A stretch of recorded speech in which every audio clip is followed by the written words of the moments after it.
Hey guys, welcome to Comic Basic Lists, where we try to unravel everything we know about comics in 10 minutes or less.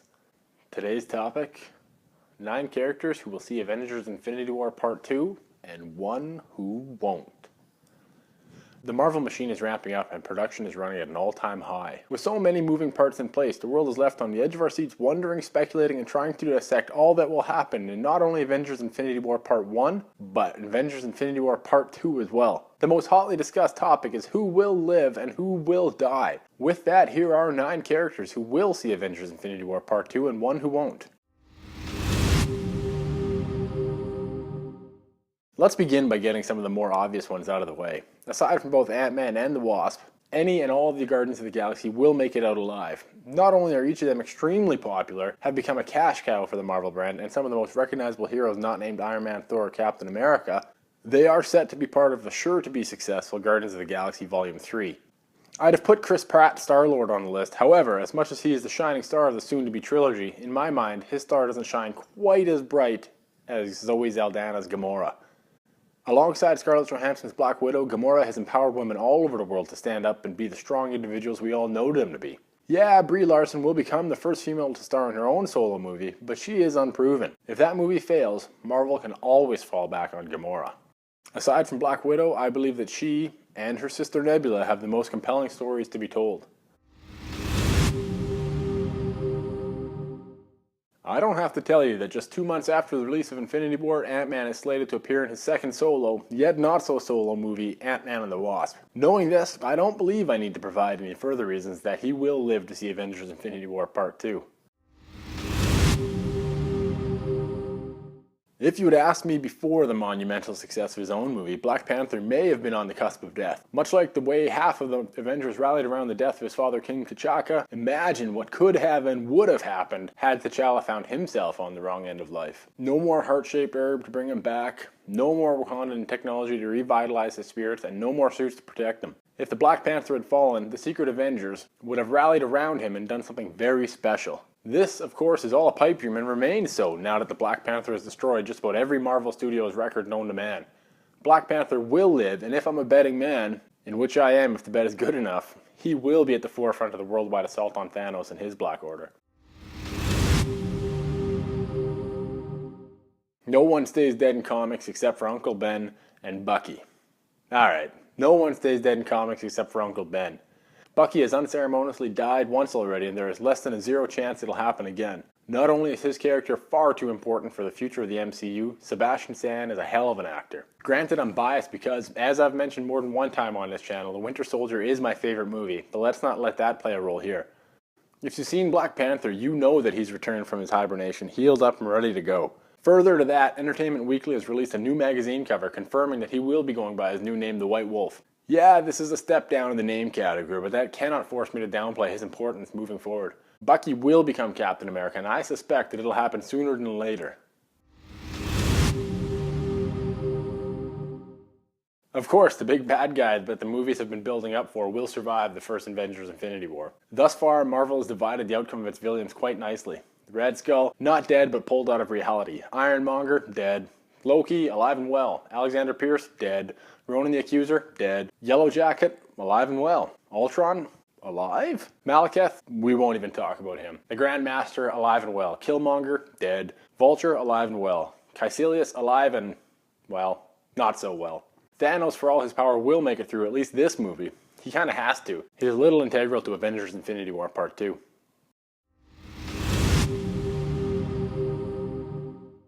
Fans around the world rejoiced when it was announced that Spider-Man would be joining his Marvel brethren in their universe. In fact, I can't confirm this, but I've heard at the same moment a collective volume of pee could be found streaming down the legs of all the Marvel executives after the announcement of Spider-Man rejoining them. There is absolutely no chance, and I repeat, no chance that Spider-Man doesn't make it to Part 2. I say this even though he has been clearly shown being curb stomped by Thanos in the trailer. Spider-Man will become the remedy that Marvel needs should Robert Downey Jr., Chris Evans, and Chris Hemsworth walk away at the conclusion of Infinity War. Spider-Man has star power and Kevin Feige knows this. If he didn't, he wouldn't have been so quick to give him a sequel in 2019. Rest assured, if you were worried that Spider-Man would bite the proverbial bullet, he won't. The Doctor Strange movie, while visually fantastic, left me a little underwhelmed. Don't get me wrong, Benedict Cumberbatch is the only choice for the character, and Tilda Swinton's Ancient One is one of my favorite characters in the MCU, but it's everything else about the movie. I walked away from Doctor Strange in the same manner that I walked away from Black Panther feeling. Good movie, good acting, over-reliance on CGI and computer technology. It was enough to keep me the first and second times, but now, if it was brought up as a movie to watch, I'd find myself wanting to take a 2-hour nap. With the recent news that Marvel has added a number of new movies to their slate, I can't help but think Doctor Strange 2 will be one of them. It has to be, or at least it does if Marvel is to follow its tradition. Each movie that they've released to date has had at least one shot at a sequel. For Doctor Strange to get his, he must survive, and he will. Kleenex wouldn't be able to keep up with production if Black Widow and her red hair, yellow hair, curly hair, straight hair, long hair, or short hair was killed off in Infinity War. Not only has she been around just as long as most tenured characters, the world has been clamoring for her solo movie for nearly a decade. We want a Black Widow movie. We want to know about the blood on her ledger, her connection to the Winter Soldier, what the Red Room is, and what it is about a large green objects that she finds so fascinating. Like Doctor Strange, with more Marvel movies coming out than I can count on my two hands, Black Widow is undoubtedly set to receive her own. Or at least she should. Black Widow will survive. She has to. Think about who can often be seen at her side. The most noble and self-sacrificing character in the MCU, Captain America. And if he should fail, her comic book love interest, Bucky Barnes, will surely succeed.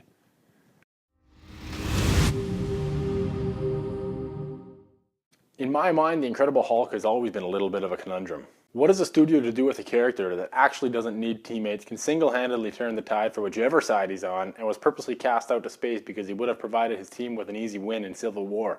That's the problem with the Incredible Hulk. If I were writing the script, which I can promise you I'm not because Marvel hasn't called, yet, I would do everything in my power to kill off this character. For all the reasons that I've mentioned, he's a blemish on what they can do moving forward. He's the exact problem that DC has with Superman in their movies. He's simply too powerful.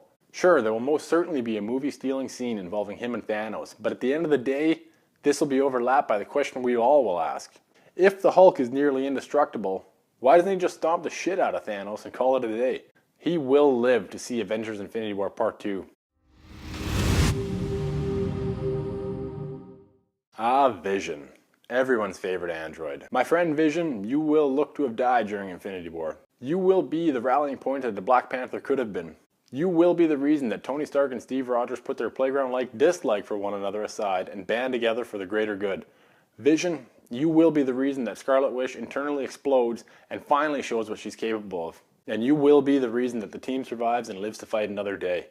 And then, in your ultimate moment of glorified sacrifice, you will return. But you won't return the same. Like a well-trained athlete, you will return stronger than ever in Avengers Infinity War Part 2. Yeah, I know I promised at least one character would die in Infinity War, never to return, but remember this. No one stays dead in comics except for Uncle Ben. Actually, you know what? There. That's your character. Uncle Ben will not be in Avengers Infinity War Part 2. Mark my words. And there you go. 9 characters who will survive Avengers Infinity War and 1 who won't. I'd love to know who you think will bite the dust. Leave it in the comments below. If you like this video, do me a favor and subscribe. If you really like it, give it a share. Oh, and don't forget to check out our website, comicbasics.com. Thanks guys. We'll catch you next time.